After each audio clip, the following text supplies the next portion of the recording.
Here's how Christmas began. The Lord said to Abram, eventually we'll call him Abraham, the Lord said to Abram, go from your country, your people, and your father's household to the land that I will show you. Now, we're not sure why God chose Abram any more than we're sure why, God chose Joseph and God chose Mary. And he tells Abram, I want you to leave everything you know, which was very, very dangerous, because security and safety in ancient times had everything to do with your clan, your tribe, your family, your relatives. And so he's asked to do something that's extraordinarily dangerous. I want you to leave everything you know, everyone you know, in the security of your home, and I will tell you when you get to the place I want you to go. And then the promises begin. And God says to Abram, and I will make you a great nation. Now, Abram's about 75 years old at this point. He doesn't have any children, so he may have thought to himself, great nation, I don't know about great nation. I would be happy just to be a great-grandfather. Maybe we could just start with great-grandfather. I don't think I'm going to live long enough to know that I became a great nation. And the promises continue. And I will bless you. And I will make your name great, which means, Abram, I'm going to make you famous. To which he probably thought, no, I'm not going to be famous. I'm going to be forgotten. Because if I leave everyone I know, and if I leave everything I know, chances are no one will ever know that I even existed. And then the promise continues. And you will be a blessing.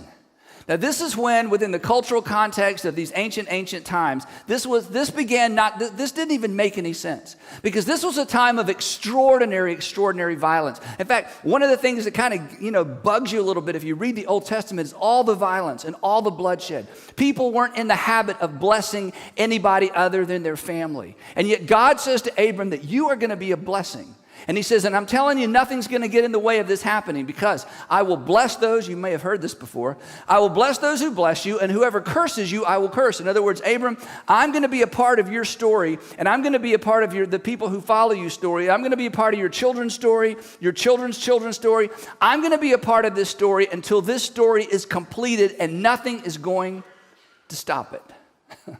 And then God gets to the completely unbelievable, incoherent, absolutely impossible part of the promise. And he says this, and all peoples, in other words, every people group, every tribe, every clan, every gathering of families. They didn't really have nations the way that we think of nations back then. But every group of people, everybody that speaks the same language, every nation, all peoples on earth will be blessed through you.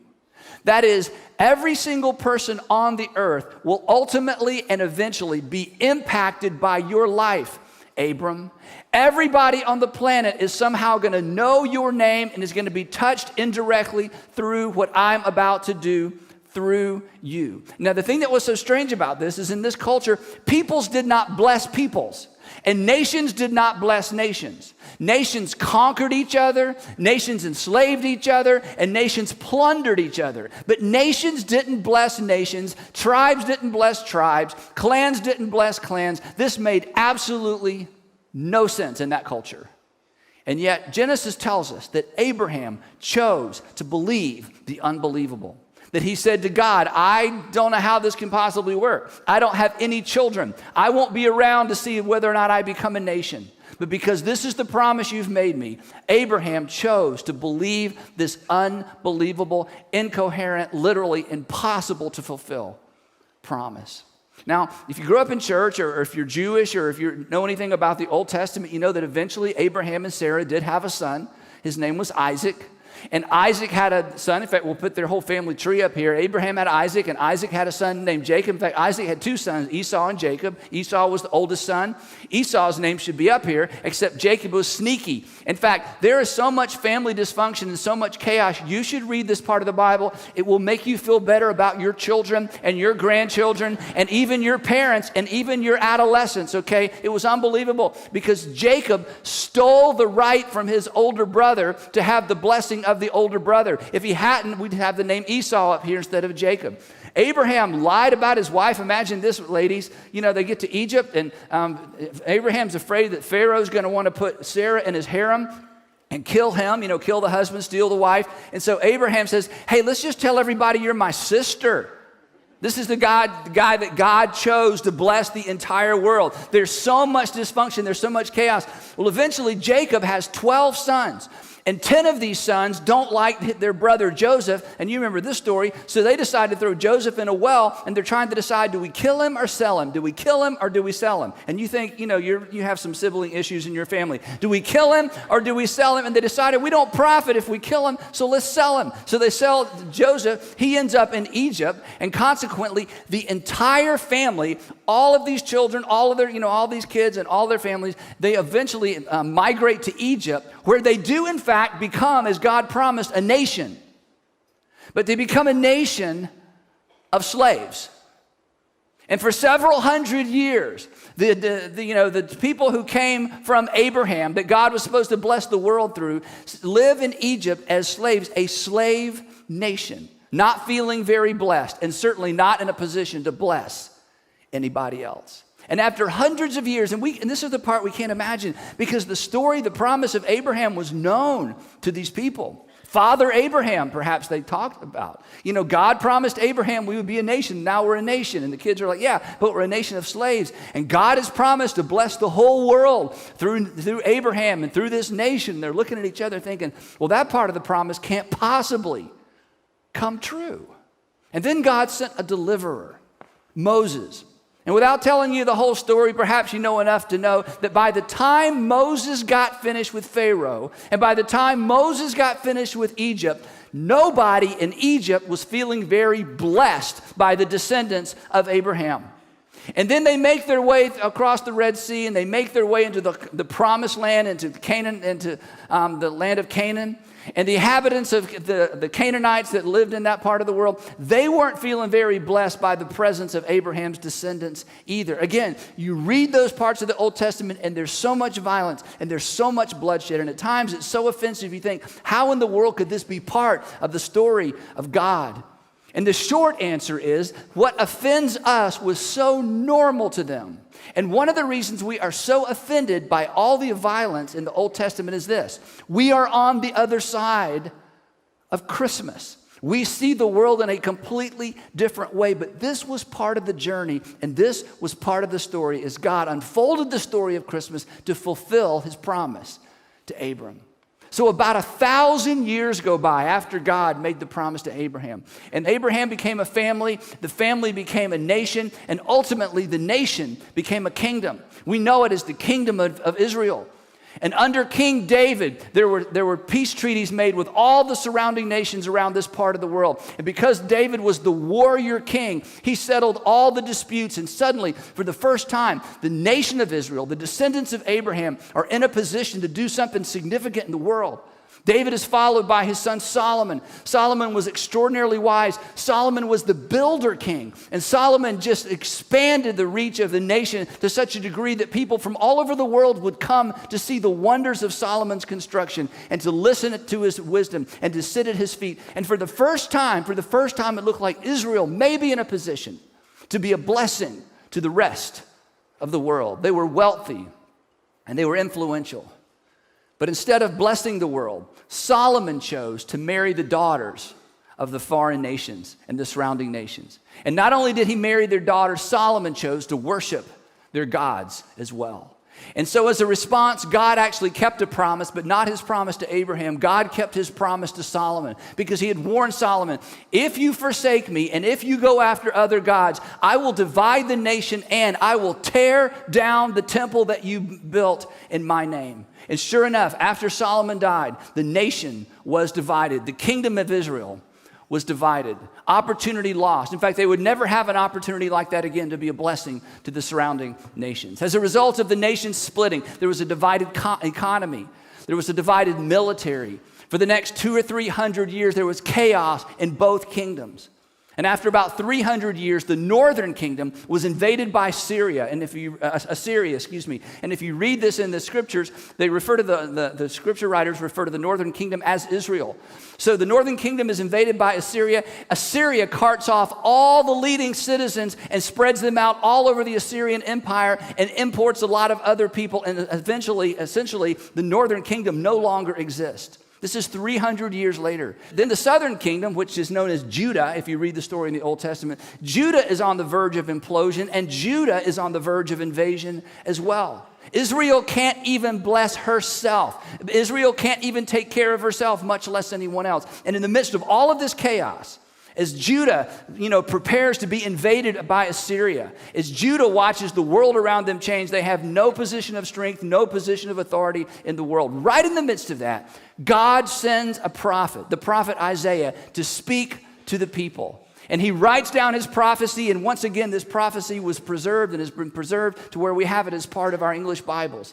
And now imagine this, all this chaos, all this lost opportunity. They're on the verge of implosion. They're on the verge of invasion.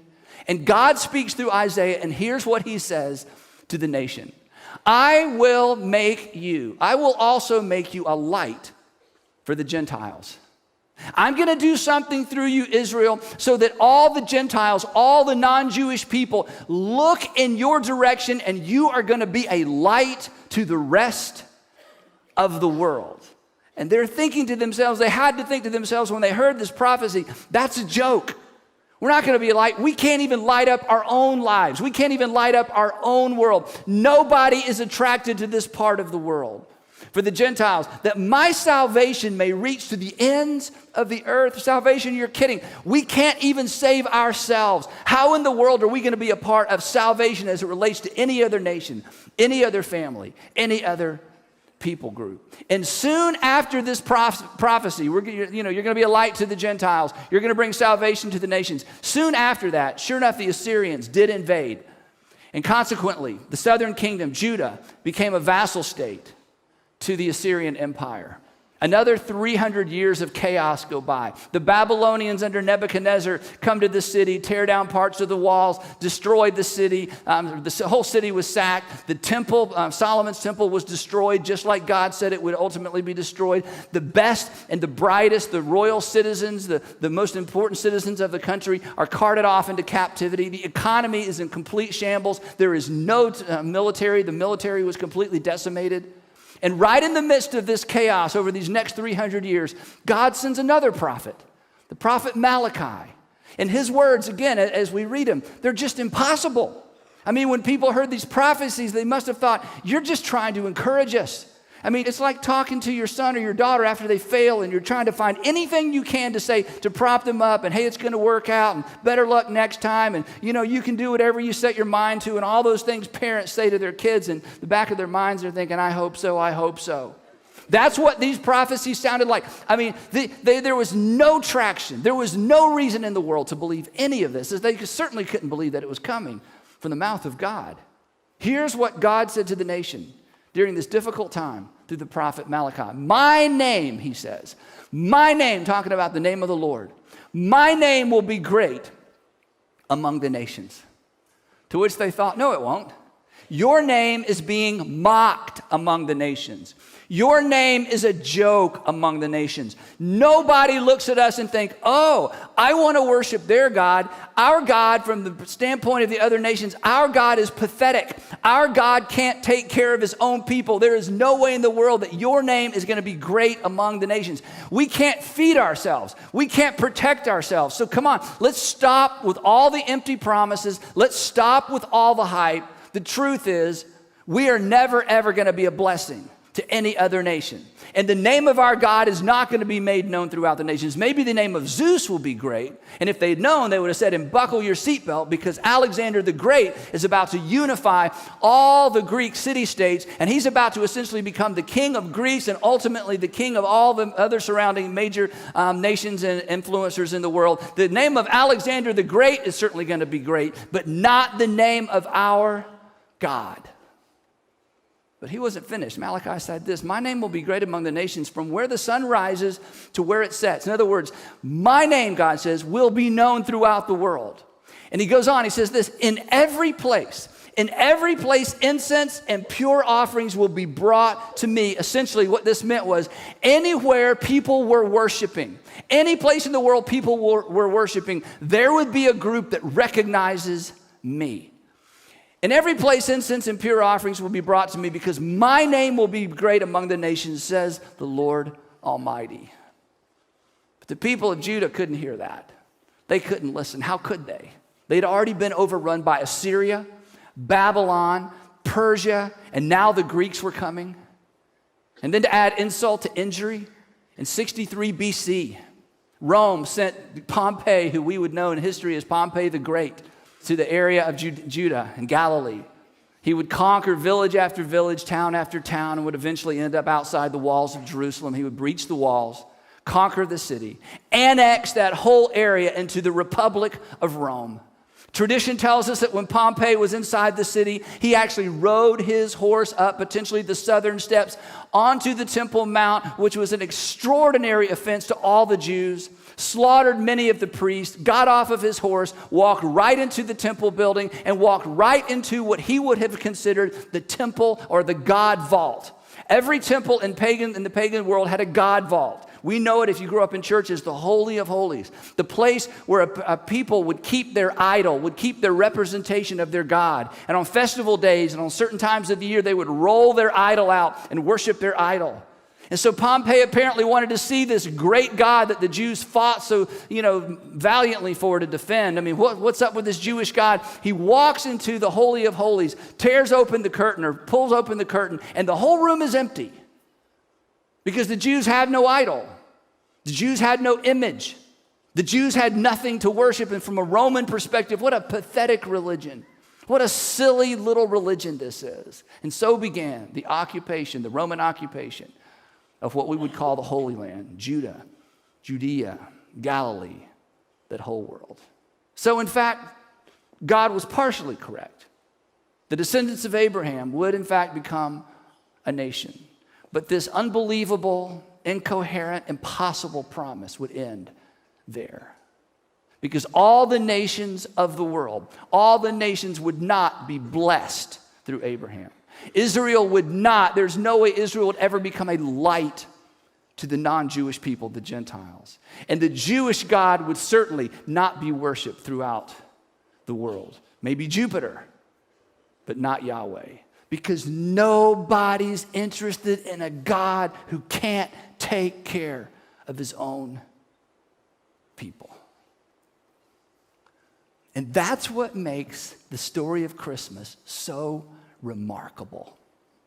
Because when things were as hopeless as they could possibly be, when things were as hopeless as they could possibly be, when God's promise to Abraham was as out of reach as it could possibly be, the Apostle Paul, years later, looking back and putting this whole story together, wrote it this way: when the set time had fully come. In other words, when God had everything just the way he wanted it.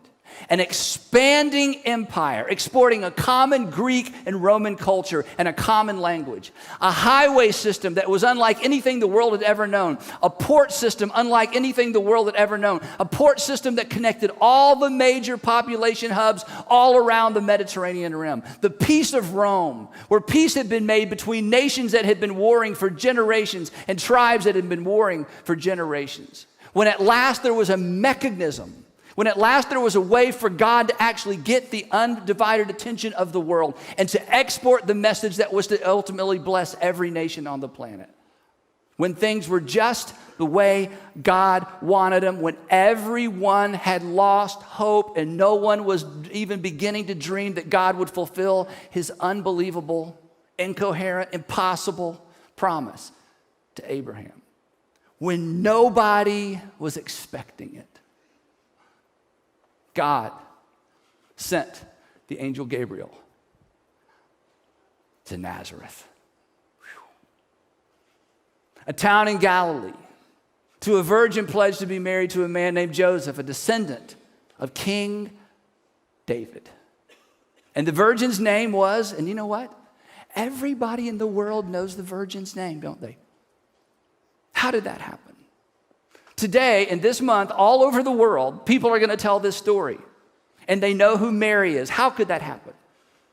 And the virgin's name was Mary. And the angel went to her and said, "Greetings, you who are highly favored, the Lord is with you." And no one in this part of the world had felt like God was with them for a very long time.